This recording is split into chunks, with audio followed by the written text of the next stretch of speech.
This video was sponsored by Skillshare.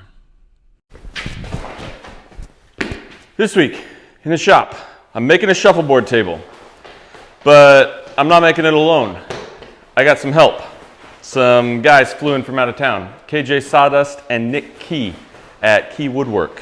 So they're gonna be around. You'll see them from time to time helping me build the whole shuffleboard table. So follow along, subscribe down below. Go follow me on Instagram. There's a link in the video description to all the tools and supplies and a link to my Patreon page. So yeah, enjoy.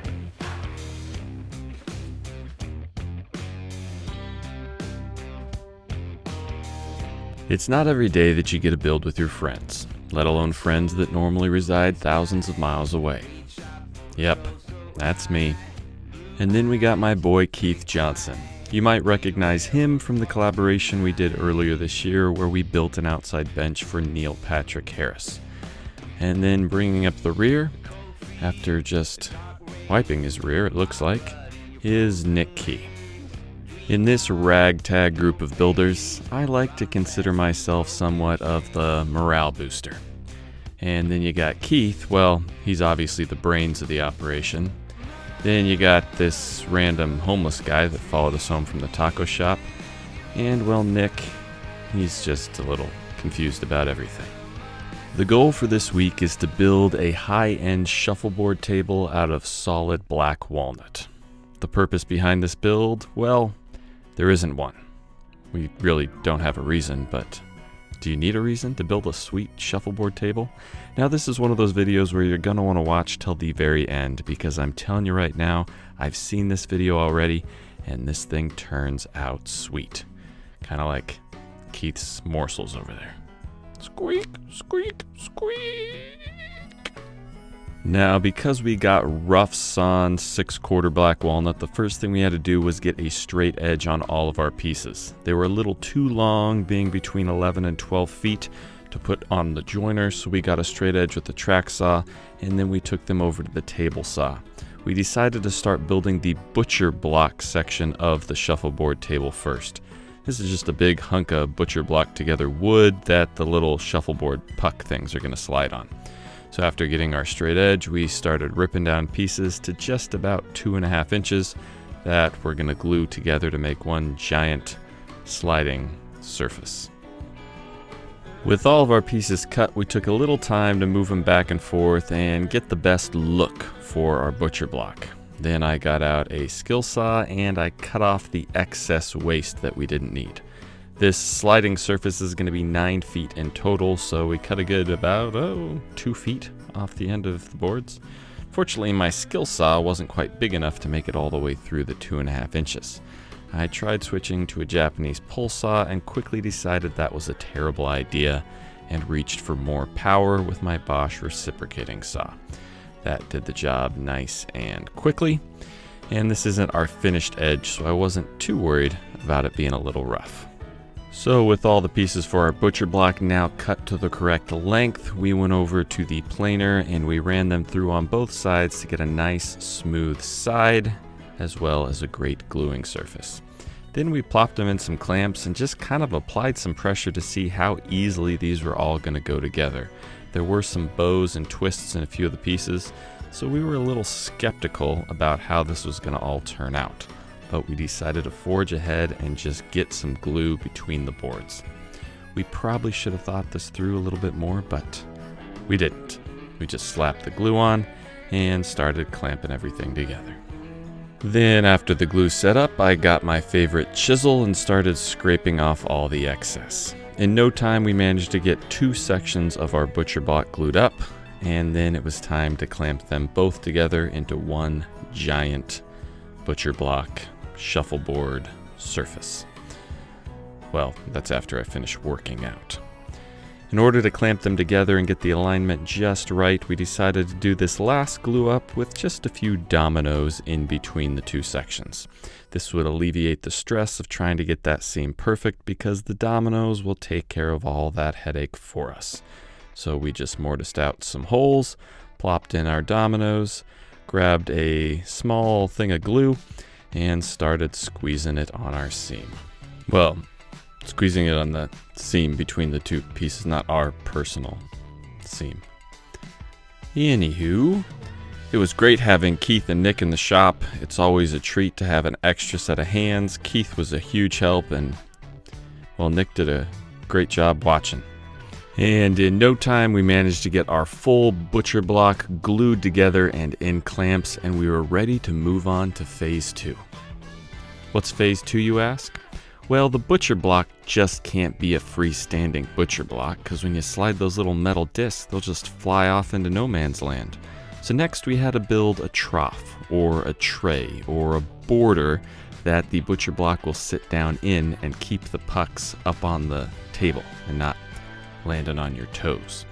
So we grabbed some more 6/4 black walnut and we started milling it down until it was nice and smooth and cut to the correct dimension. Once that was done, next we had to add a 1.5 by 3/4 rabbet on the bottom of all of our border pieces.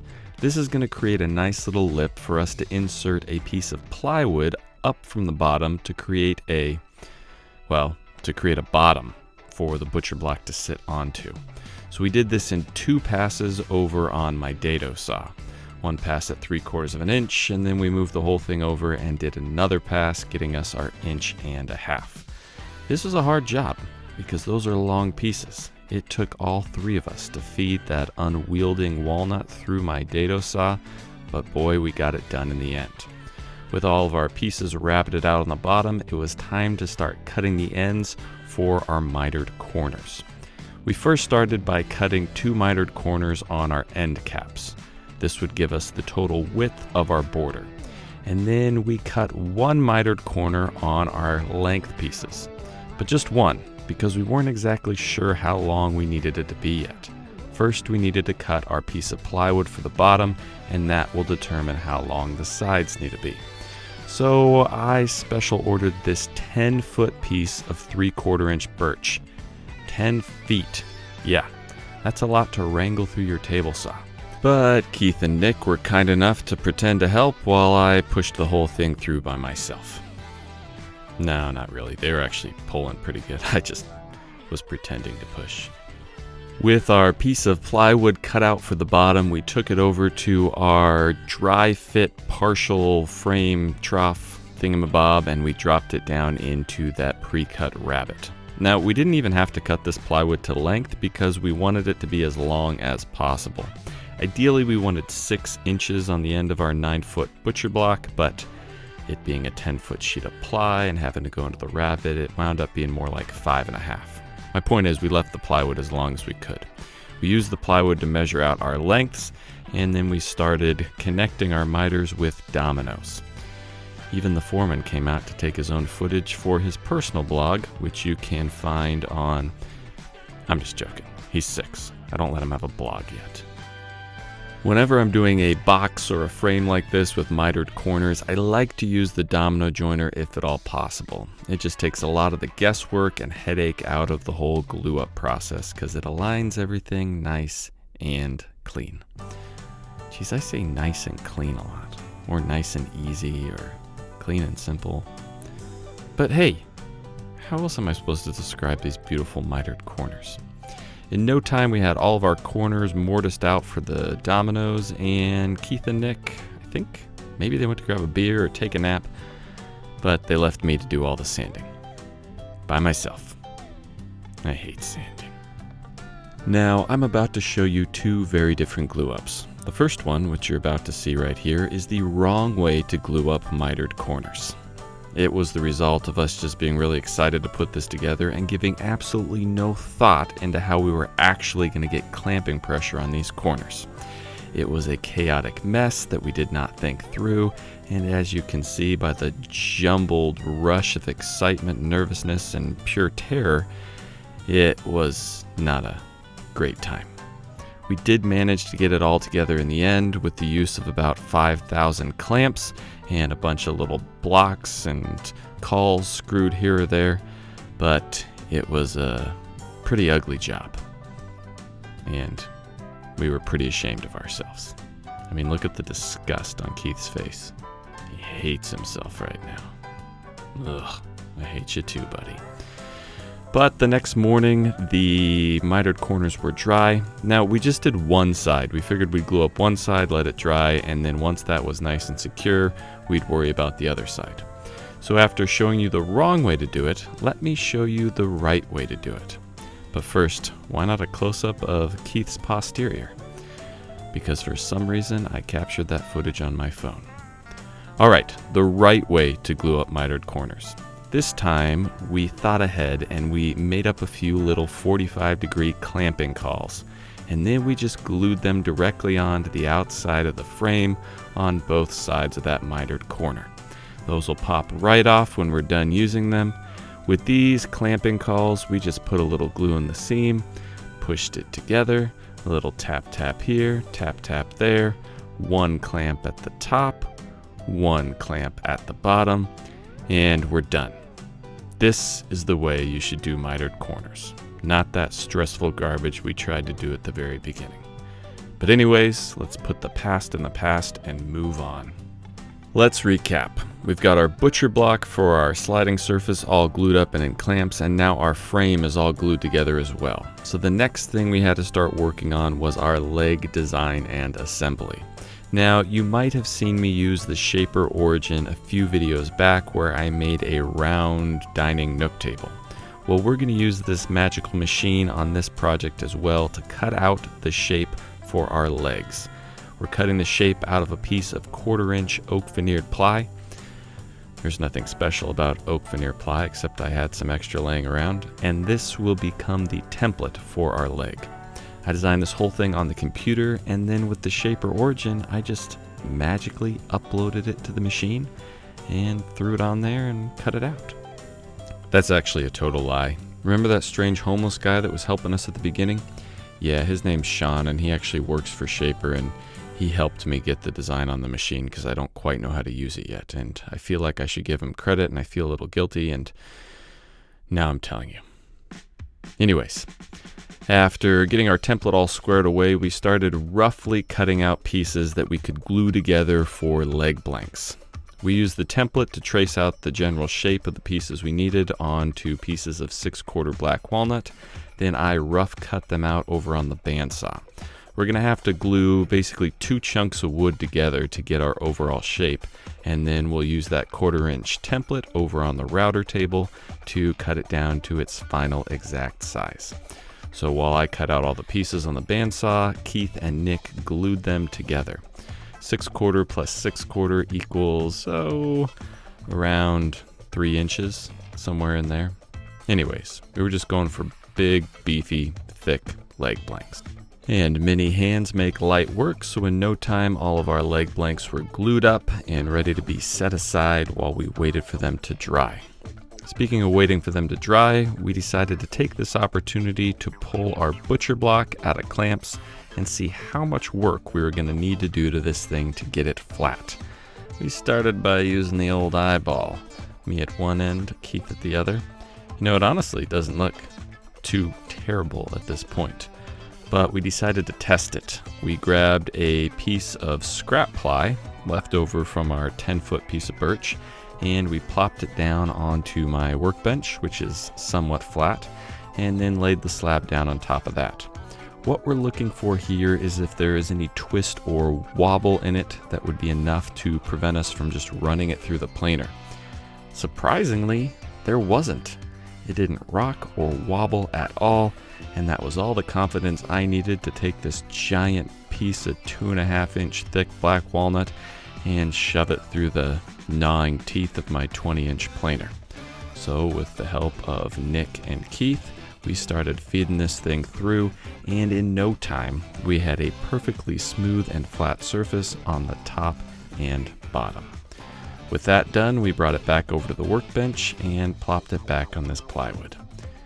The plywood doesn't really have a purpose at this point, we just were too lazy to move it. And with that, the shuffleboard table is complete. No, not really. Next, we pulled out the track saw and we cut it down to its final length of 9 feet, chopping just a little bit off one end and the majority of our material off the other end. Then Keith and Nick went somewhere again, and I found myself alone in the shop, sanding. I hate sanding. With our butcher blocks sanded down and all flat, it was time to start adding a little flair to this baby. So once again, we pulled out the Shaper Origin and we started carving. Now the image we put in the middle of this table has absolutely no meaning. I just found it on a Google image search, and then later I found out that it's actually the logo for a fly fishing guide service in New Mexico. Long story short, I am set to appear in small claims court in July of next year. Anywho, with our random center image taken care of, it was time to start working on the important elements of this table, which are the numbers and lines at either end so that you can actually score the game. So with the Shaper Origin once again, we carved numbers on one side and then went to the other side and, well, carved the identical numbers over there, because you want it to be fair on both sides. With our numbers and random fish image all carved out, we grabbed some Total Boat 2-part epoxy and pigment dispersion in white and started mixing it together. We had thought about using a brass powder mixed in with the epoxy to make it look like inlaid brass. Keith even brought some with him and we experimented around with that. And although it looked really cool, the brass matched the color of the walnut a little too well, and it was hard to see the numbers from the opposite end of the table. So in the end, we went with white, and I gotta tell you, I don't regret it. I will of course leave a link for all these products in the video description, and you might even find a coupon code down there as well. The next morning after the epoxy cured, I was left again by myself to sand. Fortunately for me, sanding was a terrible idea and was going to take forever to get that epoxy all sanded off. So we just grabbed the entire slab and once again just made a light pass over on the planer to produce a perfect finished surface. Well, as perfect as it can be coming out of the planer. I'm sure I'll have to sand it all again by myself as soon as Nick and Keith wander off somewhere. But this is what it looked like straight out of the planer. Not too shabby. Looking crisp and clean. This video was sponsored by... Hi. Oop, yeah, okay. Skillshare. Skillshare is an online learning community with thousands of inspiring classes for creators. Explore new skills, deepen existing passions, and get lost in creativity.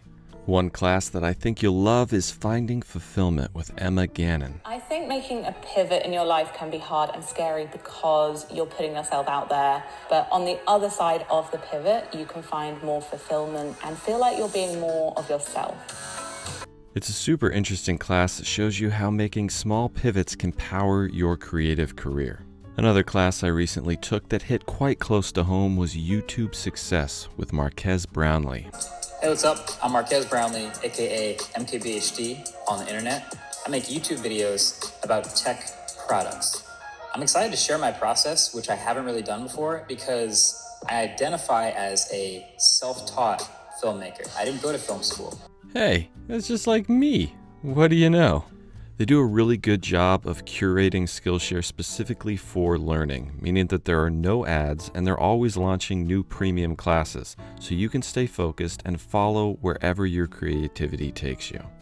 And here's the coolest part. The first 1,000 of my subscribers to click the link in the description will get a 1-month free trial of Skillshare, so you can start exploring your creativity today. Now, it was about this time that we realized our leg blanks from the day before were now all dry and ready to start being worked and shaped into beautiful legs to fit under this table. So the first thing we did was cut one end to just a nice, flat, uniform size. I used the template on top of the blank to draw a nice straight line, then I passed that to Keith and he just trimmed a little bit off. It was a good little teamwork situation we had going on there. Then Keith and I just made this super simple jig out of a piece of 1/4-inch ply with some glued down stop blocks to hold each leg in place while we ran them through the table saw and cut a nice flat surface on that little arm jutting out there. We needed a perfectly flat, uniform surface to add the next piece of the leg before we use the template over on the router table. So after running each initial leg part through the table saw, we'd plop the template down on top just to make sure we had a nice overhang around the entire outside. And we weren't going to have to shrink down our template at all. As you can see, in no time we had all of our pieces cut and ready to hook together. So we used a combination of the Keith clamp and the patented hip thrust, basically Keith holding the wood while I thrust my hips against the domino joiner. And flat out like a lizard drinking, we got all of these pieces mortised out and ready to be hooked together with some dominoes. If you want to know what that seam looks like, well, here you go. I'll just shove this in your face so you can see. Now, as you will see in just a second, nope, not that. If you look closely, we actually left a clamping caul as a permanent part of our little leg extension. We knew we were going to have to clamp in an awkward angle, so because of our original clamping faux pas, we decided to just think ahead on this one. That'll get cut off later with the bandsaw, which I will show you after these are all glued together, but it made a nice flat surface to get a clamp on and get these things glued up in no time flat. Me and Keith worked very hard getting the glue on while Nick, well, he was encouraging. Very, very encouraging. With all of our rough leg shapes in clamps, Nick and Keith went for a walk on the beach, and I was left to once again sand. All by myself. Gosh, I hate sanding. But on the upside, by the time they came back from their lover's jaunt on the sandy shores, our legs were ready to be taken out of clamps and finally cut to their actual end size and shape. So the first thing we had to do was cut off these little clamping cauls that we left as part of the leg itself. Remember, I told you those were pretty handy when it came to clamping things up. With those cut off, it was time to apply some double-sided tape to the top of our legs and hook on our 1/4-inch template that we cut out previously using the Shaper Origin. Now, our leg blocks were a little too thick for any one router bit to do it in a single pass.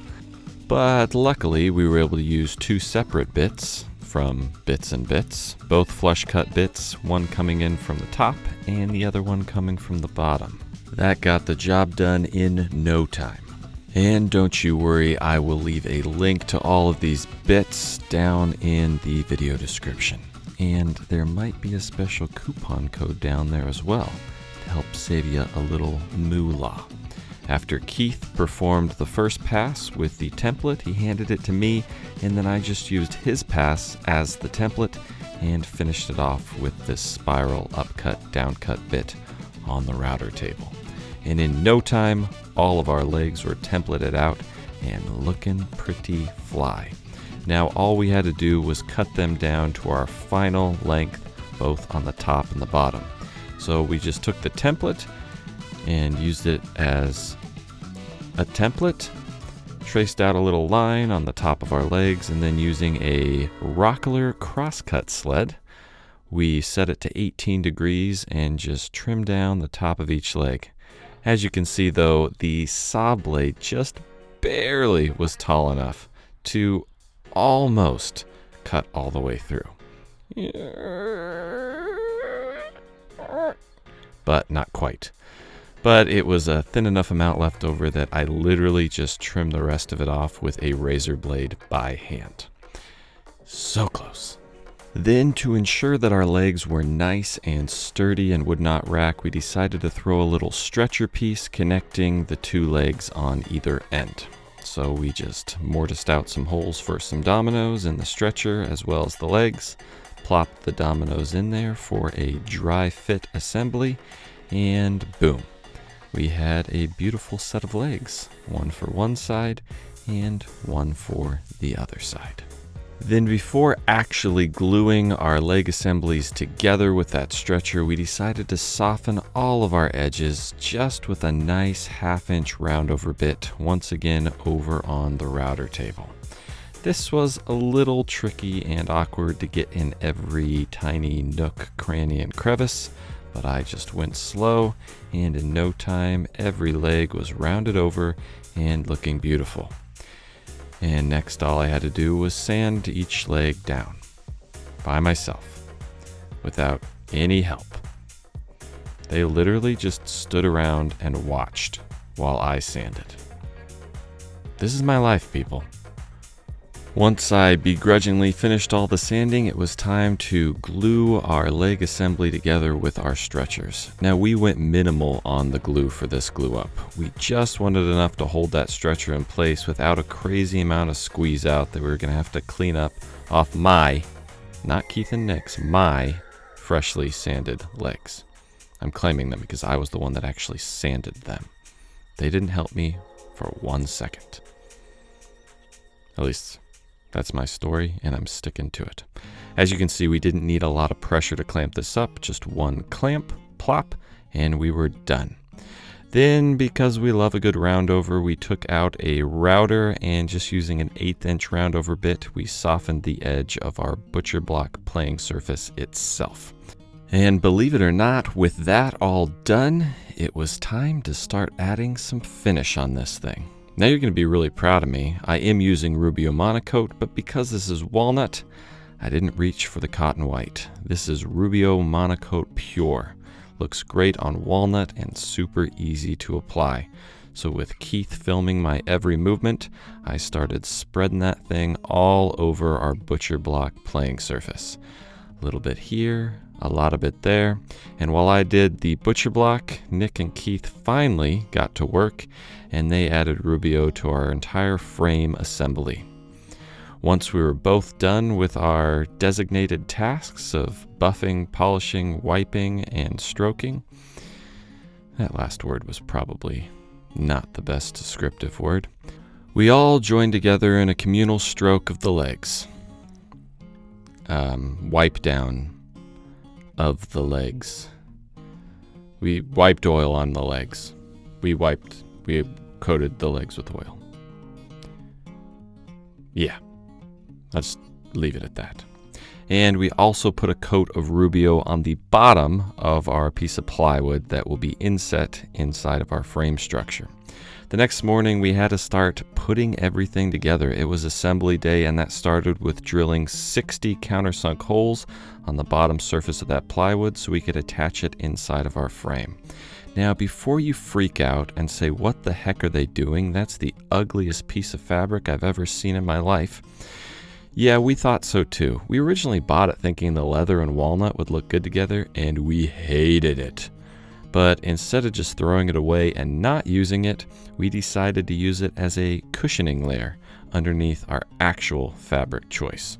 So after cutting our ugly, hideous faux leather down to size, we smeared some Titebond 3 all over the piece of plywood, and once that was done, we carefully lifted our ugly piece of leather into place, set it down on top of the plywood, nice and easy, and then just using our handsies, we smoothed it all out and set it aside and waited for the glue to dry. While we were waiting for the glue to dry, Nick was hard at work on a custom little project transforming these store-bought pucks into customized ones with walnut tops. He used the Shaper Origin and looked quite good doing it, if I might say so. When the glue was dry on our ugly leather layer, it was finally time to put the actual fabric choice that we ended up with, which is this olive green canvas. We just all really loved the way that this green color looked right up against that dark brown walnut. So after applying more glue, this time I used an iron to really smooth out the fabric, getting rid of every wrinkle and imperfection. Once that had dried up a little bit, I just took an X-Acto knife and cut it tight against the plywood underlayment all the way around until we had a nice crisp edge. Then with our crisp edge fabric covered plywood. All we had to do was slide our pre-oiled frame over the top. Nice and neat, just like this. Dang, if that does not look good. But just wait, it gets even better. With the frame very carefully set on top of the plywood, we took the whole thing over to another set of sawhorses and very gingerly rolled it over upside down. This gave us access to the bottom and those 60 pre-drilled countersunk holes that we will use to attach the plywood to the frame itself. Those screws will just go right into that rabbet that we cut at the beginning of the video over on the dado, so you're not going to see any of them. And you're also not going to see me actually screwing it in because for some reason I forgot to turn my camera on for any of that. But rest assured, the plywood bottom is now securely attached to the walnut frame. Now it was time to set our butcher block playing surface into place and hook that down as well. The first thing I did was just cut a few spacer blocks out of rigid foam, the correct distance from the side and the end. This allowed us to just know pretty much exactly where the butcher block needed to go as we set it down. It's super heavy and we didn't really want to drag it around on that canvas and scratch it all up. So very carefully, trying not to squish any of our fingies, we set it in there and just pull our fingers out real quick. Because that's how professionals do it. And then because Nick and Keith are so helpful, thoughtful, kind, nice people, they made me climb down on the floor underneath the table and hook the entire butcher block to our plywood with some countersunk screws through the bottom. And just like that, our entire tabletop assembly was done. Now all we had to do was figure out our leg assembly. To do this, we carried our playing surface over to one of my workbenches and flipped it over upside down on top of some moving blankets. Everything is all finished and oiled up at this point, so we really didn't want to scratch anything up and have to touch up the finish. Now you're probably asking, how the heck are they going to hook those legs to the bottom of the table? Well, one thing I didn't show you was that at some point during this build, I ran up to my steel fabricator and had him cut us out 4 solid steel 1/4-inch thick plates with some strategically placed holes. Basically, we're going to hook the steel plates to the bottom of the table with lag bolts and hook the steel plates to the top of the legs with some wood screws. So first we drilled out our holes for the lag bolts directly into the table, and then after adding some double-sided tape onto the plates, we very carefully set our legs down exactly where they needed to go. Then once we pushed down and made sure our tape was nice and firm, we very carefully, okay, it's enough pushing, we very carefully lifted up the legs, keeping those steel plates right where they needed to be. And I mean very carefully. Double-sided tape doesn't hold 1/4-inch steel very well, but Nick and Keith do. So Keith laid down on the floor, Nick sat on a stool, held those plates where they needed to go, and I screwed them in place with some countersunk wood screws right through the top. With our plates where they needed to go, now it was time to insert our lag bolts into the underside of the table. We decided to go with lag bolts so that should we need to, it would be fairly easy to take the legs off the table. This is one flippin' heavy table, so that might be necessary when it's time to move it around.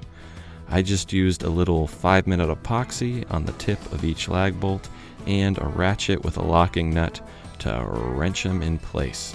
While I did that, Keith added some leveling feet to the bottom of each leg. Just in case this table happens to sit on an uneven surface, we will have the ability to get it perfectly level, which apparently is kind of important when you're playing shuffleboard. And with our leveling feet and our plates on there, all we had to do was slide the plates over those newly inserted lag bolts, just like, come on, you thing, get in your hole. Are you too good for your hole? Yep. Doop, gloop, gloop. All right, there we go. Now, we could only put lag bolts on the inside row of holes because, well, the outside's just a 3/4 inch piece of ply. So we put a total of 6 lag bolts on the inside of each plate and just a few 1-inch wood screws with a washer on the outside. But believe you and me, that was plenty strong. When it came to the last bolt, we knew we were close to the end. So all 3 of us hammered it home together. All 3 of us. If only there was all 3 of us sanding. But I'm not mad. I'm not bitter. I'm not angry. But I will get even. With that last nut on that last bolt, our 4 or 5, I lost track of time, day build had come to an end. A beautiful walnut shuffleboard. There was just one final touch. Custom walnut pucks to match a custom walnut shuffleboard table. Sometimes you meet friends that are more than friends. They're more than just people you talk to at Christmas or vacations. They're people that enter your life. They affect you in a real way. They become a part of your day-to-day. Nick and Keith are not those type of friends.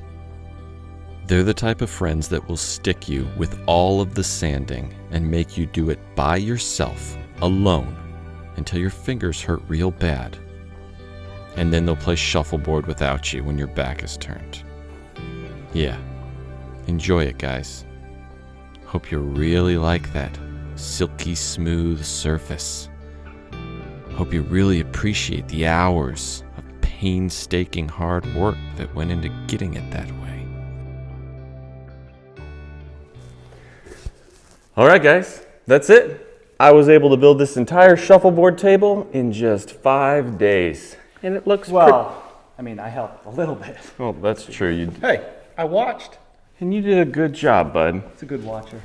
All right, so now what you're going to want to do is click that subscribe button down below. Make sure you check out the links in the video description for all the tools and supplies we use, the link to my Patreon page, and definitely go over to Key Woodworks page and KJ Sawdust's YouTube page. Subscribe to their channels, and they're also going to be putting out their own videos. Mine will be the more accurate one and better quality video, but you will want to check out theirs as well. So do that. Oh, that's a nice one. What the heck, man?